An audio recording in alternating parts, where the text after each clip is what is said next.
네, 여러분 반갑습니다. 최병철의 북새통 TV를 진행하도록 하겠습니다. 오늘도 지난 시간에 이어서 계속해서 무엇이 강자를 만드는가 5번째 시간으로 진행하려고 합니다. 지난 시간에 했던 내용들 혹시 기억하실까요? 펭귄 이야기하고 흰허리 독수리를 우리가 같이 배워봤는데, 결국 어떤 실력을 갖춘 상태에서 사회에 진출해야 한다. 그 실력이라고 하는 것은 결국 역량이어야 하는데, 역량은 성과를 창출해낼 수 있는 힘을 말한다. 결국 우리 사회가 능력 중심의 사회에서 역량 중심 사회로 전환되어져야 한다라는 맥락에서 이 흰허리 독수리 이야기를 좀 말씀드렸었고요. 두 번째는 이 펭귄 이야기를 통해서 결국 협력하는 것을 통해서 생존 역량을 확보했다. 요즘 코로나19 등의 이유로 해서 우리의 이 협력에 대한 니즈는 갈수록 어쩌면 약화되어지고 있는 부분들이 있어서 여기에 대한 어떤 대책이 시급하다라는 관점으로 우리가 이해를 해볼 수 있었을 것 같습니다. 오늘은 계속해서 이 책에 나와져 있는 동물 중에 바로 이 코이라고 하는 이 잉어 이야기를 좀 드려보도록 하겠습니다. 이 코이라고 하는 일명 코이의 법칙이라고 해서 많은 사람들에게 이미 알려져 있던 내용이기도 합니다. 그런데 이 코이라고 하는 이 물고기는 이 수족관에서 키우면 10cm 정도 자란다고 하고요. 연못에서 키우면 20에서 30cm 정도, 그리고 강에서 키우면 1m 이상 이렇게 성장을 한다고 합니다. 이 이야기를 통해서 우리가 배워볼 수 있는 것은 결국에 우리가 누군가에게 어떤 성장에 대한 기대값을 가지고 있다고 치면 그 사람이 어떤 성장의 기대치에 못 미쳤을 때 우리는 굉장히 답답해하고, 때로는 그것 때문에 여러 가지 이제 분란이 생기기도 하고 갈등이 생기기도 하는 것인데요.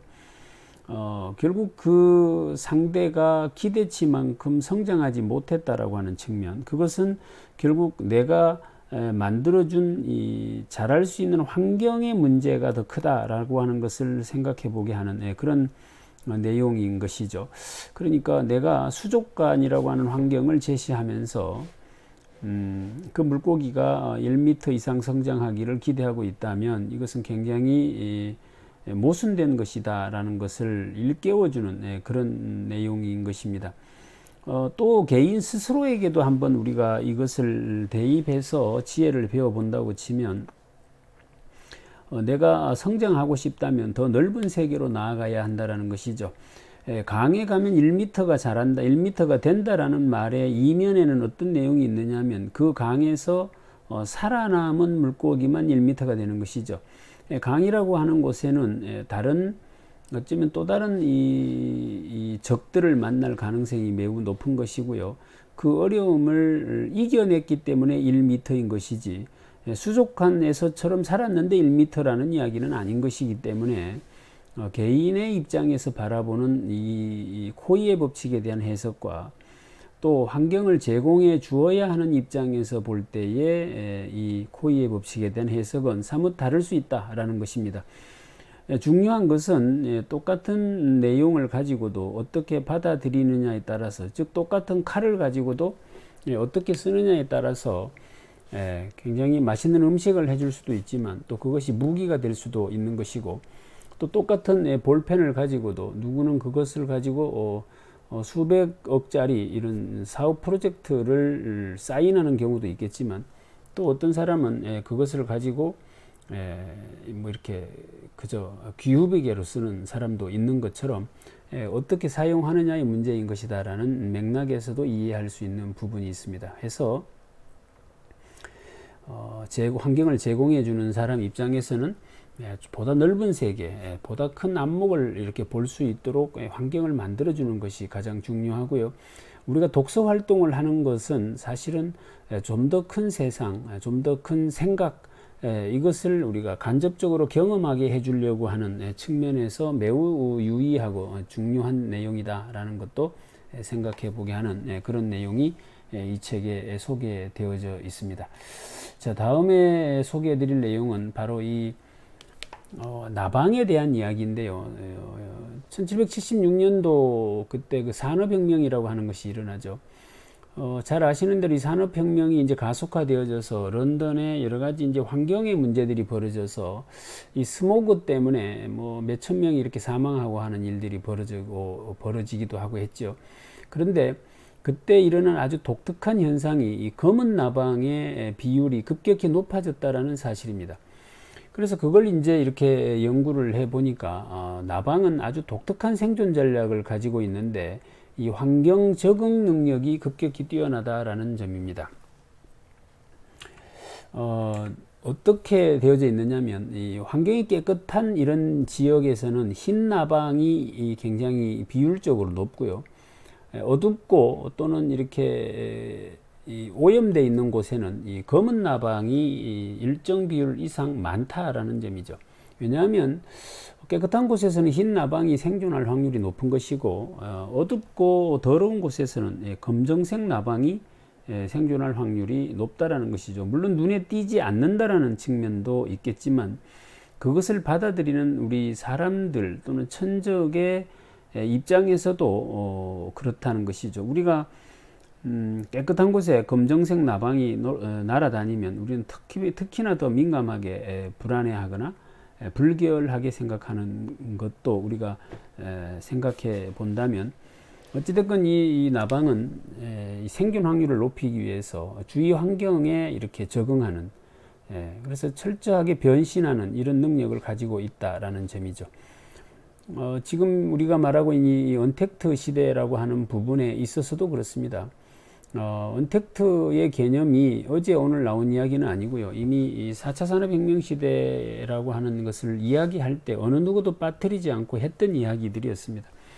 그렇다면 지금 같은 상황에서는 거기에 맞게끔 우리가 빨리 적응하고 변화하는 노력이 필요한 것이지 거기에 반해서 엉뚱한 색깔을 띠고 있다면 생존하기가 어려워질 것이다라는 것을 우리가 배워볼 수 있는 그런 내용이다. 이렇게 소개를 드려보지요. 자, 다음에 좀 소개해 드릴 수 있는 내용이 바로 이 토끼에 대한 이야기인데요. 이 책에는 소개되어져 있지는 않습니다. 제가 이 책을 읽다 보니 생각이 나서 소개를 좀 해봐 드리려고 하는데요. 교토 삼굴이라고 하는 말이 있죠. 이것은 토끼는 반드시 굴을 3개 판다라는 이야기입니다. 이 이야기는 어디에서 유래가 되어져서 알려져 있는 이야기인가 하면 이 전국시대, 그러니까 우리가 춘추 전국시대라고 부를 때 그 전국시대죠. 그때 제나라의 맹상군에서 유래된 이야기인데요. 이 맹상군은 그 당시 재상이었는데 식객, 지금으로 말하면 이제 그 당시 제자백가라고 불리는 그 어쩌면 그 이렇게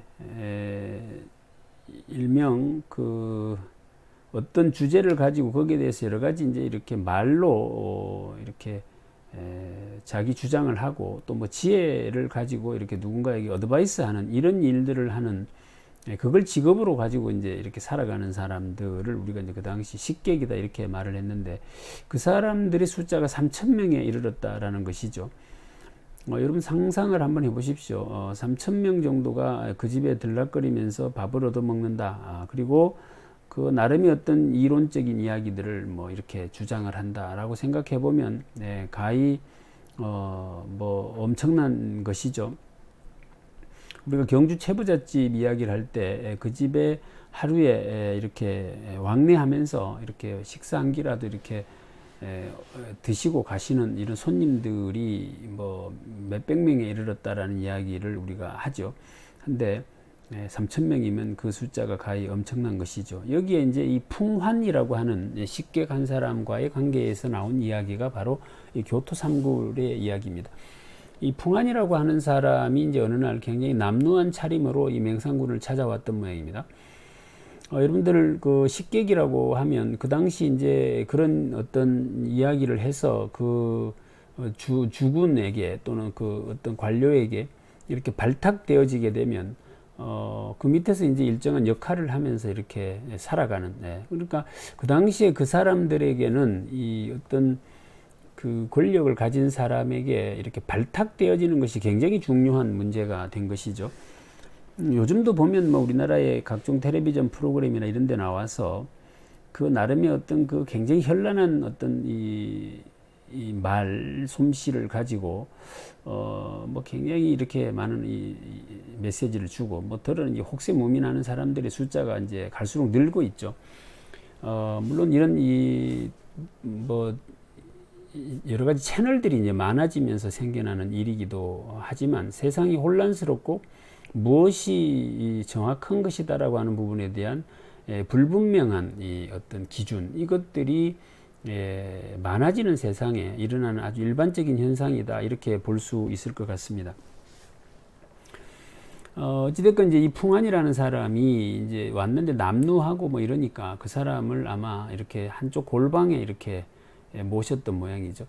그 뭐 이제 조금 시간이 지나서 이제 하인들에게 이 맹상군이 물어봤다고 합니다. 그 친구는 지금 뭐 하고 있더냐 이렇게 물어봤더니 뭐 혼잣말을 계속 이렇게 하는데 보니까 자기를 몰라본다라는 이야기를 자꾸만 이렇게 혼자 하는 것 같다, 이렇게 해서 뭐 혹시나 또 뭐 자기가 실수하나 싶어서 조금 이제 나은 처우를 이렇게 해줍니다.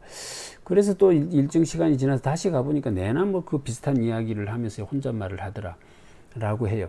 그래서 이제 그 사람 뒷조사를 좀 해가지고 그 사람 부모가 저 시골에 이제 아주 힘들게 이렇게 살고 있다라는 것을 알게 되고 그쪽으로 이제 이렇게 식량도 좀 보내주고 이렇게 했던 모양입니다.